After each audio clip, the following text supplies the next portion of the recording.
বিসমিল্লাহির রহমানির রহিম আলহামদুলিল্লাহ ওয়াসসালাতু ওয়াসসালামু আলা রাসূলিল্লাহ আম্মা বা'দ। সম্মানিত দিনী ভাই সকল, একটি বিশেষ বিষয়ের সম্পর্কে আপনাদেরকে অবগত করার জন্য এবং জানানোর জন্য এই আলোচনাটি করা হচ্ছে। বিষয়টি হলো, আমরা আজকাল ইন্টারনেটে এবং সোশ্যাল মিডিয়ায় একটি কথা দেখছি কুরবানিকে কেন্দ্র করে, বরং বলতে পারেন কুরবানিকে জবাই করার সম্পর্কে একটি কথা দেখছি। তারা বলছে যে যদি কেউ কুরবানিকে এত বেশি জবাই করে যে হাড় কেটে যায়, ওটাকে বলা হয়, এই যে গর্দানের যে হাড় আছে, ঘাড়ের যে হাড় আছে, আমাদের একটা গলার এখানে একটা আছে শ্বাসনালী, কণ্ঠনালী, রোগ, তারপরে একটা আছে হাড়, যেই হাড়টাকে বলা হয় স্পাইনাল কর্ড, আর আমরা এটাকে বাংলাতে মেরুদণ্ড বলি, আরবিতে এটার নাম হচ্ছে নেখা।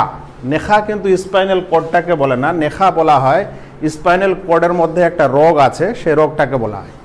আচ্ছা, যাই হোক, তো বিষয়টি হচ্ছে যে কেউ বা বিভিন্ন সোশ্যাল মিডিয়ায় একটা ছবিও ভাইরাল হচ্ছে, কিছু আলোচনা ভাইরাল হচ্ছে যে কেউ যদি জবাই করার সময় এই স্পাইনাল কর্ডটাকে কেটে দেয় তাহলে গরুটা মারা যায়, ওটা জবাই হয় না, আর সেই কারণে তার কুরবানি বাতিল হয়ে যাবে এবং কুরবানি নষ্ট হয়ে যাবে, ওটা মোরা গরু হয়ে যাবে, ওটা আর জাবিহা হবে না, জবাই করা হবে না। এরকম কিছু সংশয় আমরা সোশ্যাল মিডিয়ায় দেখছি। বিষয়টিকে ইনশাআল্লাহ আমরা বিষয়টির সমাধান নিব। আমরা একটা ছোট্ট চেষ্টা করেছি যে এই জিনিসটা কি বুঝাতে। ধরে নেন, এটা যদি একটা পশুর গলা আমরা মনে করি, একটা গলা যেটা এখান থেকে নিয়ে শেষ পর্যন্ত আছে, এটা প্রথমে যেটাকে আরবিতে বলা হয় বা উর্দুতে বলা হয় হুলকুম, এটা হলো আসলে শ্বাসনালী, যেই নালী দিয়ে মানুষ শ্বাস নেয়। শ্বাসনালীর সাথে আর একটা আছে, মানে নালী আছে, যেটার নাম হচ্ছে খাদ্য নালী, খাবার যাওয়ার জায়গা, আর একটা হলো নিঃশ্বাস আসা যাওয়ার জায়গা। তো নিঃশ্বাস যেটা দিয়ে আসে যায় ওটা একটা জিনিস, আর খাবার জিনিস যেটা দিয়ে যায় আসে ওটা আর একটা জিনিস। আরবিতে এটাকে বলা হয় হুলকুম, আর যেটা খাবার যায় ওটাকে বলা হয় মারি, অর্থাৎ খাদ্যনালী এবং শ্বাসনালী। এই খাদ্যনালী যদি আমরা, এই শ্বাসনালী যদি আমরা এটা দেখি, এটা ধরি, আর খাদ্যনালী যদি আমরা এটা দেখি, তাহলে এই দুইটার সঙ্গে লাগানো থাকে দুইটা বড় রোগ, যেটাকে শরিয়ার ভাষায় আওদাজ বলা হয়, ওয়াদাজ, যেটা বিশেষ একটা ধমনী, একটা রোগ, যেটা এর সঙ্গে জয়েন্ট থাকে। এটা যখন কাটা শেষ হয়ে যাবে, মানে কেউ যদি উপর থেকে চাকু চালায় বা ছুরি চালায়, তাহলে চামড়া কাটলো, তারপরে একটা ধমনী মানে একটা রোগ কাটলো, তারপরে হুলকুম মানে শ্বাসনালী কাটলো, তারপরে খাদ্যনালী কাটলো, বা ওর একই সাথে তারপরে আর একটা ধমনী কেটে গেল। এখন আর যদি বেশি করে ও ছুরিটা চালায় তাহলে চলে যাবে হাড়ে, যেটাকে আমরা বলছি মেরুদণ্ডের হাড়, যেটাকে বলা হচ্ছে স্পাইনাল কর্ড। স্পাইনাল কর্ড হচ্ছে আমাদের যেটা মেরুদণ্ডের হাড় আছে, সেটা চাকা চাকা গোল গোল হয়ে আছে, আর দুটা গোল গোল জিনিস এভাবে দুটোর মধ্যে জয়েন্ট করা আছে। এখন এই স্পাইনাল কর্ডে বিভিন্ন ধরনের রোগ আসে শরীর থেকে।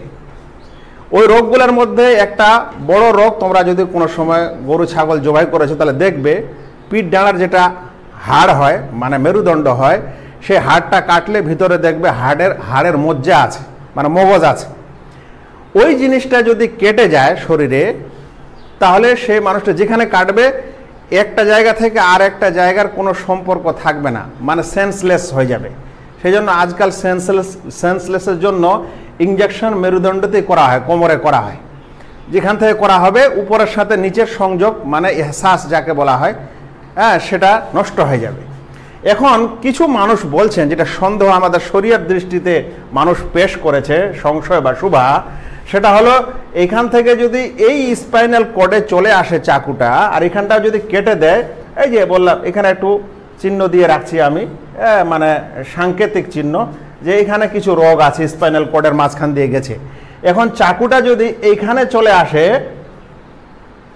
তাহলে বলছে যে স্পাইনাল কর্ডের ওই জিনিসটা কেটে গেল, যখন কেটে গেল তাহলে দেখা গেল যে মাথার সম্পর্ক শরীরের কাছ থেকে আর থাকলো না। তখন ওই পশুটা মারা গেল, ওই পশুটা জবাই হলো না। আর যদি মারা যায় তাহলে ওর গোশত খাওয়া যাবে না, ওর কুরবানিও হবে না। এই সংশয় আমাদের বিভিন্ন নেট এবং সোশ্যাল মিডিয়ায় প্রচার করা হচ্ছে। তোমরা শুনেছো না? হ্যাঁ, অনেকে তোমরা বুঝছো না এটা যেটা কি প্রচার হচ্ছে। প্রচার হচ্ছে এই মেডিকেল তথ্যটা, বা বলতে পারো যে এই যুক্তিটা এবং এই সংশয়টা প্রচার করছে মানুষ।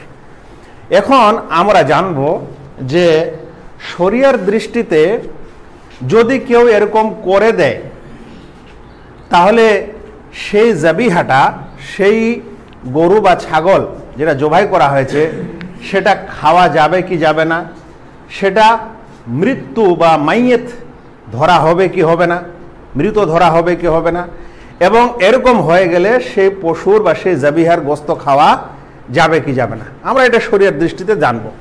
প্রথম কথা, আমাদের প্রত্যেক মুসলিম ভাইকে জানতে হবে, বেশিরভাগ মুসলিম ভাই জানে না যে শরিয়ার দৃষ্টিতে জবাই করা কাকে বলা হয়। মানে কতখানি পশুর গলাটা কেটে দিলে, কতখানি কাটলে ওটা শরঈ জবাই করা বলা হয়, এই কথাটাই আমরা অনেকে জানি না। সেই জন্য বলে দিচ্ছি যে শরঈ জবাই মানে ইসলামে যেটাকে জবাই বলা হয়েছে, যতখানি কাটতে বলা হয়েছে জবাই করার সময়, সেটা হচ্ছে 4টি জিনিস কাটা। 1 নম্বর হচ্ছে হুলকুম মানে শ্বাসনালী, এবং 2 নম্বর মারি মানে খাদ্যনালী, আর 3য় ও 4র্থ হচ্ছে ওই হুলকুম এবং শ্বাসনালীর 2 সাইডে যে 2টা মোটা রোগ আছে, যে রোগের দ্বারায় মাথায় বা গোটা শরীরে রক্ত সঞ্চালন হয়, যেটা হচ্ছে সবচাইতে বড় ধমনী। এই 4টা জিনিস কাটলে শরিয়ার দৃষ্টিতে জবাই সম্পূর্ণ হয়, মানে জবাই পূর্ণ হয়, শুদ্ধ জবাই হয়, সহি জবাই হয়। ওলামায়ে কেরাম এখানে মতভেদ করেছেন যে 4টার মধ্যে যদি কেউ একটা ছেড়ে দেয় তাহলে জবাইটা শুদ্ধ হবে কি হবে না, এটা ইখতিলাফি মাসলা ফোকাহাদের কাছে, মানে ওটাও ইনশাআল্লাহ জায়েজ, কিন্তু ইখতিলাফ রয়েছে। কিন্তু আসল জবাই হচ্ছে এই 4টা জিনিসকে কাটা। কি কি 4টা জিনিস? 1 নম্বর, আমরা যদি এখানে একটু তুমি বড় করতে পারো, এখানে যদি আমরা এটাকে গরুর চামড়া ধরি বা ছাগলের চামড়াটা উপরে কেটে দিলে প্রথমে চলে আসবে একটা রোগ, বা বরাবর থাকবে, ছুরিটা এইভাবে চললে বরাবর থাকবে। বরাবরে কি হবে? বরাবর এই চামড়াটাও কাটা যাবে, এই হুলকুমও কাটা যাবে, এই খাদ্যনালীও কাটা যাবে। আর এই খাদ্যনালী এবং হুলকুমের 2 ধারে যে 2টা রোগ, এই যে আমি 2টা দাগ দিয়েছি, এই 2টা রোগও কাটা যাবে।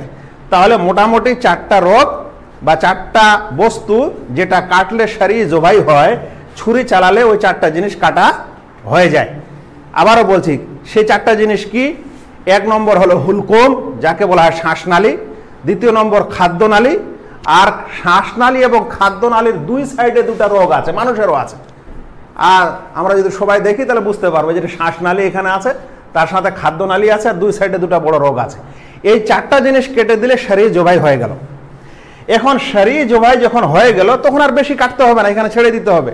এটা হলো শরিয়ার নিয়ম। তার মানে আজকালে কোনো মানুষ যদি এতখানি জবাই করার পর আরো বেশি করে কাটতে চায় তাহলে এটাকে বলা হবে আত-তাআদ্দি ফি যাবহ, জবাই করাতে বাড়াবাড়ি করা, জবাই করাতে গুলু করা। এতখানি ইসলাম বলেনি, বলেছে এতখানি কেটে দিতে, তারপর ছেড়ে দিতে হবে পশুটাকে।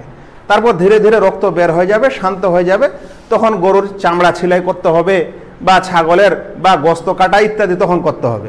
এখন কোনো মানুষ এতখানি কাটার পর আজকালে কি করছে, কিছু মানুষ দেখা গেল যে মুরগিটার মাথা মটকে দিচ্ছে, তাহলে শরঈ জবাইটা হওয়ার পর বাকি ও কি করলো, বাকি একটা আলাদা কাজ করে দিল। আবার কিছু মানুষকে দেখা যাচ্ছে যে এতখানি 4টা জিনিস কাটার পর আবার ছুরির আগা দিয়ে এখানে আবার গুতা মারছে, এখানে গুতা মারছে।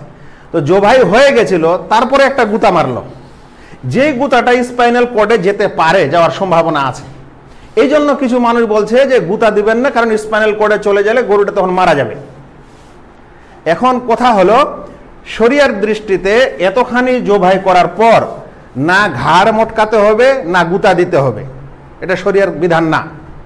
তাই কোনো মানুষ যদি গুতা দেয় কিংবা ঘাড় মটকে দেয় তাহলে পশুকে মানে ওই জানোয়ারকে বেশি কষ্ট দেওয়া হবে।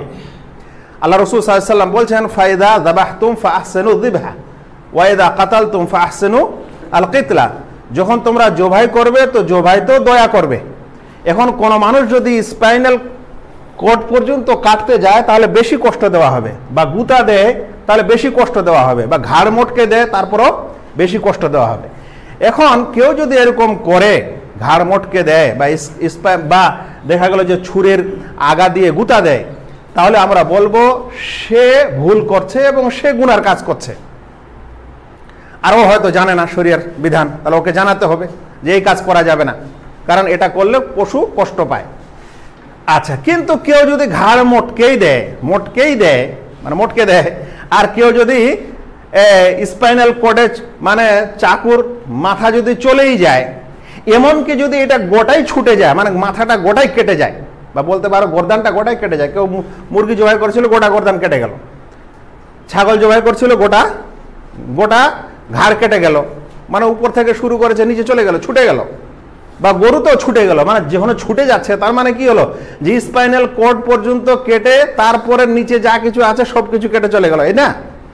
এখন যদি কেউ এরকম জবাই করে দেয় বা জবাই করার সময় এরকম হয়, তাহলে এদের ব্যাখ্যা অনুযায়ী যারা এটা বলেছে যে স্পাইনাল কর্ডে চলে গেলে পশুটা মারা যায়, ওটা আর জবাই হয় না, তাহলে ওদের কাছে বলা যাবে যে মাথা যদি আলাদা হয়ে যায় জবাই করার সময়, তাহলে ওটা সব মারা গেল, ওটা জবাই হলো না। এদের কাছে এই কথার ব্যাখ্যা ও বিশ্লেষণ এটাই হবে তো? জি, এটাই হবে, কারণ ওদের তো পুরাই কেটে গেছে। এখানে তো ওরা বলছে ছুরিটা গেলেই, স্পাইনাল কর্ডে ছুরিটা গেলেই এটা মরা ধরা হবে। তাহলে যদি গোটাটাই কেটে দেওয়া হয় তাহলে বেশি করে মরা ধরা হবে। এখন আমাদের প্রশ্ন হলো যে, প্রথম কথা হলো যে স্পাইনাল কর্ড কাটতে হবে না। এখন যদি কেউ কেটেই দেয় বা সম্পূর্ণ মাথাটাই জবাই করে আলাদা করে দেয়, তাহলে ওই জবাহ করাটা জায়েজ না জায়েজ নয়, ওই খাওয়াটা জায়েজ না জায়েজ নয়, ওটা কি শরিয়ার দৃষ্টিতে কি মৃত্যু বা মরা জিনিস? আমরা একটি তথ্য শুনি। এই তথ্যটি ফতহুল বারিতে, মানে সহিহ বুখারীর ব্যাখ্যা ফতহুল বারি, কিতাবুজ যাবাইহ ওয়াস সাইদ, শিকার এবং জবাই করার অধ্যায়, আর বাব মানে অনুচ্ছেদ হচ্ছে আন-নাহরু ওয়াজ যাবহ, নহর করা এবং জবাই করা।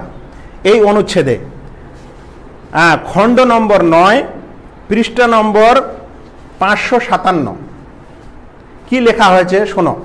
সেখানে 3 জন সাহাবীর উক্তি নকল করা হয়েছে। বলছেন ওয়াকালা ইবনু ওমর ওয়া ইবনু আব্বাস ওয়া আনাস, 3 জনেই হচ্ছেন বিচক্ষণ জলিলুল কাদের সাহাবী। কে? ইবনু ওমর, ইবনু আব্বাস এবং আনাস। তিনারা বলছেন ইদা কাতা আর রাসা ফালা বাসা বিহ, কেউ যদি মাথা কেটে আলাদা করে দেয় তাহলে সেটা খেতে কোনো অসুবিধা নেই। কেন? কারণ শরঈ জবাই যতখানি হওয়ার সেটা হয়ে গেছে। জবাই করার মধ্যে জাবেহ মধ্যে যে জবাই করবে তার মধ্যে শর্ত থাকতে হবে মুসলমান হওয়া ইত্যাদি, আর যা দিয়ে জবাই করতে হবে যে হাতিয়ার সেটার শর্ত আছে, ওটাও আছে। বিসমিল্লাহ আল্লাহু আকবার বলেছে, জবাই করেছে। এখন শরিয়ার দৃষ্টিতে যতখানি কাটতে হবে অতখানি কাটা হয়ে গেছে। এটা যে অতিরিক্ত হয়েছে, এই অতিরিক্ত হওয়াটা তখন হয়েছে যখন শরিয়ার জবাইটা আগে হয়ে গেছে, তারপরে অতিরিক্ত ঘটনাটা ঘটেছে। এখন এই অতিরিক্ত কাটার কারণে সেটা গায়ের শরঈ জবাহ হবে না, শরিয়া বিরোধী জবাই ধরা হবে না, বরং সেটা খাওয়া কি হবে? জায়েজ হবে। এটা তখন যদি পুরোটাই কেটে দেয়। আর যদি স্পাইনাল কর্ডের কিছুটা বাকি থাকে, আরো চামড়া বাকি থাকে, আরো কিছু থাকে, তাহলে তো ওটা জায়েজ হওয়ারই কথা বেশি। পুরোটা কেটে দিলে 3 জন সাহাবীর এই উক্তি। আর অধিকাংশ মাযহাব মানে চার ফিকহি মাযহাবের প্রায় সকলেই বলেছেন যে যদি বেশি কেটে দেয় তাহলে সেটা খাওয়া জায়েজ হবে। হ্যাঁ, এই যে বললাম একটু আগে স্পাইনাল কর্ডের ভিতরে একটা রোগ আছে বা মজ্জা আছে, মগজ আছে, এটাকে শরীয়তের দৃষ্টিতে বলা হয় আর-নেখা। এই নেখার মাধ্যমে মানুষের মাথায় রক্ত যায়, আবার মাথা থেকে রক্ত নিচে আসে। তো ইবনু ওমর রাদিয়াল্লাহু তাআলা আনহু বলছেন যে এটা মাকরুহ, যদি কেউ নেখা কেটে দেয় তাহলে এটা মাকরুহ, কিন্তু জাবিহাটা হারামও হবে না, জাবিহাটা মায়তাও ধরা হবে না, মৃত ধরা হবে না, বরং এটা শরঈ জবাই করায় ধরা হবে, কিন্তু এটা অপছন্দনীয়। আর বাকি এই 3 জন সাহাবী বলছেন কি এটা কি কোনো অসুবিধা নাই, ফালা বাসা বিহি, ওয়াকাল ইবনে উমর ওয়া ইবনে আব্বাস ওয়া আনাস ইযা কুতিয়া রাস ফালা বাসা বিহি, যদি মাথা কেটে দেওয়া যায়, শরীর থেকে আলাদা হয়ে যায়, তাহলে তাতেও কোনো অসুবিধা নেই। মোট কথা হলো এই যে যদি কোনো ব্যক্তি জবাই করার সময় এই চারটা জিনিস কেটে দিয়েছে, দেওয়ার পর যদি অতিরিক্ত কিছু কাটা যায়, সেটা স্পাইনাল কর্ড পুরোটাই হোক বা কিছুটা হোক, তাহলে সেই জাবিহা শরীয়ত দৃষ্টিতে মৃত নয়, এবং এতে কোনো সন্দেহ করা যাবে না যে এটা হারাম হয়ে গেল, আমার কুরবানি হলো না বা আমার জবাই হলো না, এই সন্দেহ করা যাবে না। যারা এই তথ্য দিয়েছে এরা আলেম নয়, মানে আমাকে বলতে হচ্ছে আলেম নয়, এই কারণে যে তারা শরীয়ত দৃষ্টিতে এই তথ্যগুলো দেখেনি, তার আগে কথা বলেছে। ও হয়তো মেডিকেলের তথ্য দিয়ে কথা বলেছে। আরে ভাই, ইসলামে এটাও বলা হয়েছে কেউ যদি গলার দিক দিয়ে না কেটে, কেউ যদি ঘাড়ের দিক দিয়ে কেটে দেয়, ঘাড়ের দিক দিয়ে কেটে দিয়েছে আর এই চারটা জিনিস কাটা হয়ে গেছে, তাহলে সেই জাবিহাটা খাওয়া যাবে কি যাবে না? খুব বেশি তো মতভেদ করেছে বলে আমরা যে এরকম করাটা মাকরুহ, কিন্তু জাবিহাটা জায়েজ হবে খাওয়া। তাহলে গলার দিক দিয়ে কাটা এটাই হচ্ছে শরীয়তের নিয়ম। কেউ যদি উল্টা করে কেটে দেয়, মানে আগে যদি স্পাইনাল কর্ড কেটে দেয়, তারপরেও সেই জাবিহাটা মোরা ধরা হবে না, সেটা জবাই করা ধরা হবে যদি শরীয়তের মতো করে জবাই করে। তো সেই জন্য স্পাইনাল কর্ড কেটে গেলে হারাম হয়, মৃত হয়, অমুক তমুক, এগুলো হচ্ছে অজ্ঞদের কথা, অজ্ঞদের তথ্য। আর আমাদের কিছু ভাই এই শরিয়ার এই ব্যাখ্যা বিশ্লেষণ বুঝবে না, আর এগুলোর প্রচার প্রসার করবে, মনে করছে কত বড় বড় ইলিম নিয়ে চলে এসেছে, আর দুনিয়ার মানুষের মধ্যে সন্দেহ ঢুকাচ্ছে, সংশয় ঢুকাচ্ছে। শরিয়ার জ্ঞান শরিয়া ভিত্তিক যদি না বোঝা হয়, এবং ইসলামের সালাফদের, এই যে সালাফ আমাদের সাহাবায়ে কেরাম, তাদের আমল যদি না দেখা হয়, আইম্মাদের ব্যাখ্যা যদি না দেখা হয়, তাহলে এরকম উদ্ভট ইজতিহাদ মানুষ করে, আর ওর সমস্যা তখন সমাজে পড়ে, আর ওই সমস্যাগুলোর সমাধান তখন কাউকে না কাউকে করতে হয়। দেখা গেল যে দেরি হয়ে গেছে সমস্যার সমাধান করতে, অনেক মানুষ ওইটাই ফতুয়া মনে করে বসে আছে। দেখো, শরীয়ত দৃষ্টিতে মুহাল্লা 3য় খণ্ড মাসআলা নম্বর হচ্ছে 1046, সেখানে তারা বলছেন মাসআলা ওয়া ইকমালুয যাবহ, মানে পূর্ণ জবাহ কাকে বলা হয়? হুয়া আইয়ুক্তা আল ওয়াদাজান, 2 মোটা ধমনীকে কেটে দেওয়ায়, যে আমি চিহ্ন দিয়ে রেখেছি যে এটা একটা রোগ, এটা একটা রোগ, বড় রোগ, যেটা এই গলার এই সাইড দিয়ে উপরে যায়। তারপরে বলছেন ওয়াল হুলকুম, আর এই হুলকুম কেটে দেওয়া, আর ওয়াল মারি, এই যেটা মারি খাদ্য নালী, এটা কেটে দেওয়া। এই 4টা জিনিস করা হচ্ছে হাদা মা লা খিলাফা ফিহি মিন আহাদ, এই 4টা কেটে দিলে জবাই পূর্ণ হয়, এতে কারো ইখতিলাফ নেই। সেই জন্য যদি কোনো মানুষ এই 4টা কেটেছে, তাহলে তার জবাই করা হয়ে গেছে। বেশি কেটেছে, আমরা বলবো যে অপছন্দনীয় কাজ করেছে, তাকে এটা করা উচিত নয়। পশু বেশি কষ্ট পাবে, হুলকুমে গুতা মারলে বেশি কষ্ট পাবে, স্পাইনাল কর্ডটাও সম্পূর্ণ কেটে দিলে বেশি কষ্ট পাবে। এই কষ্ট যেন না পায়, সেজন্য বেশি করতে হবে না, যতখানে শরিয়া বলেছে অতখানে কেটে রেখে দিতে হবে। তারপরে যখন ঠান্ডা হবে তখন বাকি কাজ করতে হবে। কিন্তু কেউ এরকম করে দিলে ও গুনাহগার হবে, কিন্তু ওই জাবিহা না মাকরুহ হবে, আর না সেটা মৃত ধরা হবে, আর না সে কুরবানিতে সংশয় থাকবে, আর না কিছুতে সংশয় থাকবে। এটাই হচ্ছে আমাদের গবেষক ওলামা এবং আমাদের শরিয়া এবং সালাফে সালেহিনদের সমাধান। আশা করছি তোমরাও বিষয়টি বুঝছো, এবং যারা ইন্টারনেটে আলোচনাটি শুনলেন তারাও বুঝছেন। আল্লাহ যেন আমাদের সকলকে শরিয়ার সঠিক দিন ও ইলম অর্জন করার তৌফিক দান করেন, আমিন।